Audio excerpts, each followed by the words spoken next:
നിങ്ങൾ ഒരു ക്ലാസ്സിലെ ടീച്ചറാണെന്ന് സങ്കൽപ്പിക്കുക. പിറ്റേന്ന് രാവിലെ ക്ലാസ് എടുക്കാൻ വരുമ്പോൾ 18 കുട്ടികളുള്ളതിൽ ഒരാൾ അലക്സ് മാത്രമേ ഹാജരായിട്ടുള്ളൂ.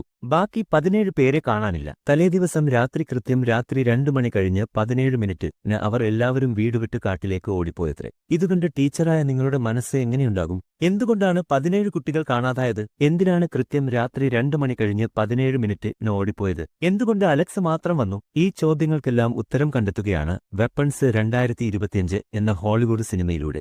സിനിമയുടെ തുടക്കത്തിൽ ടീച്ചർ ക്ലാസ്സിലെത്തുന്നു. 17 കുട്ടികൾ അവധിയാണ്. അലക്സ് എന്ന ഒരൊറ്റ കുട്ടിയാണ് ക്ലാസ്സിലുള്ളത്. തലേദിവസം രാത്രി 2 മണി കഴിഞ്ഞ് 17 മിനിറ്റിന് കുട്ടികൾ കൈകൾ പക്ഷികളെപ്പോലെ വിരിച്ച് ഓടിപ്പോകുന്ന ദൃശ്യം പല വീടുകളിലെയും സിസിടിവിയിൽ റെക്കോർഡ് ആയിട്ടുണ്ട്. എന്നാൽ അവർ എങ്ങോട്ട് പോയി, എന്തിനു പോയി എന്നതിനെക്കുറിച്ച് ആർക്കും അറിയില്ല. കാണാതായ 17 കുട്ടികളുടെ വീടുകളിൽ പോലീസ് വിശദമായ പരിശോധന നടത്തുന്നു. എല്ലാ CCTV ദൃശ്യങ്ങളും പരിശോധിക്കുന്നു. അതേസമയം ക്ലാസ്സിൽ വന്ന അലക്സിന്റെ അച്ഛനെയും ഒരു ബന്ധുവിനെയും വിളിച്ചിരുത്തി ചോദ്യം ചെയ്യുന്നു. കൂടാതെ സംഭവം നടന്നത് ടീച്ചറുടെ ക്ലാസ്സിലായതിനാൽ അവരെയും പോലീസ് ചോദ്യം ചെയ്യുന്നു. രക്ഷാകർത്താക്കളെയും ടീച്ചറെയും ഉൾപ്പെടുത്തി ഒരു വലിയ മീറ്റിംഗ് നടത്തുന്നു. കുട്ടികളെ കാണാതായതിന്റെ ദുഃഖത്തിലും ദേഷ്യത്തിലുമുള്ള മാതാപിതാക്കൾ ടീച്ചർക്കെതിരെ തിരിയുന്നു. ഇവൾ എന്തോ ചെയ്തിട്ടുണ്ട്, പോലീസ് ഇവളെ ശരിയായി ചോദ്യം ചെയ്യുന്നില്ല എന്നെല്ലാം പറഞ്ഞ് അവർ ആക്രോശിക്കുമ്പോൾ ഹെഡ്മാസ്റ്റർ ഇടപെട്ട് ടീച്ചറെ സുരക്ഷിതമായി കാറിൽ കയറ്റിവിടുന്നു.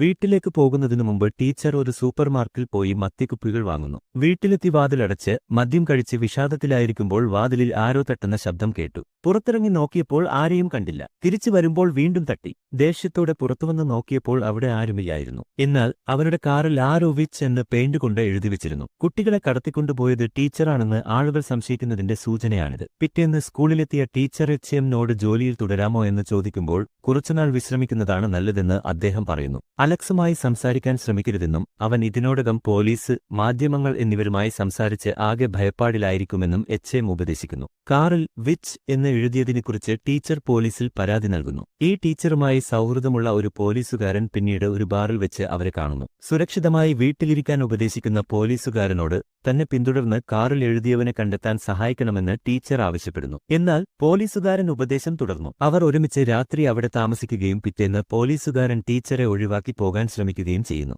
കാണാതായ കുട്ടികളുടെ കേസിനെക്കുറിച്ച് ചോദിച്ചപ്പോൾ അതെല്ലാം പോലീസ് നോക്കിക്കോളും, നീ അതിൽ ഇടപെടേണ്ട എന്ന് പറഞ്ഞ് പോലീസുകാരൻ ഇറങ്ങിപ്പോകുന്നു.